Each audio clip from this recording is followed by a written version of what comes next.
अस्सलामुअलैकुम। उम्मीद करता हूँ आप सब खैरियत से होंगे।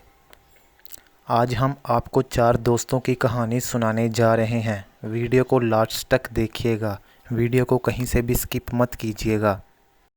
4 दोस्त थे जो कि क्लास फेलो थे। इन्होंने ये बात की कि हम मिलकर पढ़ाई करेंगे और कोई दूसरी बात नहीं करेंगे। चनाचा इन्होंने अपने कमरे में मोमबत्ती जला दी कि ये मोमबत्ती इन्हें इस बात की याद दिलाती रहेगी कि इन्होंने सिर्फ़ और सिर्फ पढ़ाई की तरफ ध्यान देना है, कोई इधर उधर की बात नहीं करनी। अब इन्होंने पढ़ाई शुरू कर दी। पढ़ाई करते हुए भी थोड़ी देर ही हुई थी कि हवा का झोंका आया और मोमबत्ती बुझ गई। एक लड़का बोला, अरे ये क्या हुआ, मोमबत्ती तो बुझ गई। और दूसरा बोला, चुप रहो, तुम्हें याद नहीं, हमने ना बोलने का वादा किया है। और तीसरा बोला, देख लो भाई, मैंने तो कोई बात नहीं की। इन तीनों स्टूडेंट्स के बोलने की अलग अलग वजह थी।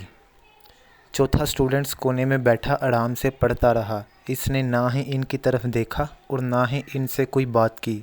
वो चुप रहकर इन तीनों की गलती का एहसास करा गया, जो तीनों बोल कर भी नहीं कर पाए थे।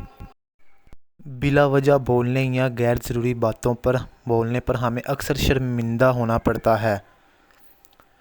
एक समझदार आदमी बगैर किसी के मांगे मशवरा तक नहीं देता, क्योंकि इसकी कोई अहमियत नहीं होती। एक बंदे ने अपनी मुश्किल अभी पूरी सुनाई नहीं होती और हम उसको मशवरा देना शुरू कर देते हैं। अगली बार जब भी कोई आपको अपनी प्रॉब्लम्स को शेयर करे तो आप इसको ध्यान से सुने और जब तक मशवरा ना मांगा जाए मशवरा ना दें। हम जितना कम बोलते हैं इतने ही ज़्यादा समझदार होते जाते हैं और जो जितना अक्लमंद होगा वो उतना ही कम बोलेगा। उम्मीद करता हूँ आपको वीडियो अच्छी लगी होगी। चैनल को सब्सक्राइब करें और वीडियो को अपने दोस्तों तक शेयर करें। और इस तरह की मज़ीद अच्छी वीडियोस देखने के लिए साथ ही लगे बेल आइकन को प्रेस कर दें, ताकि हमारी हर आने वाली वीडियो का नोटिफिकेशन आप तक पहुंच सके। दुआओं में याद रखिएगा। मिलते हैं अगली वीडियो में। अल्लाह हाफिज़।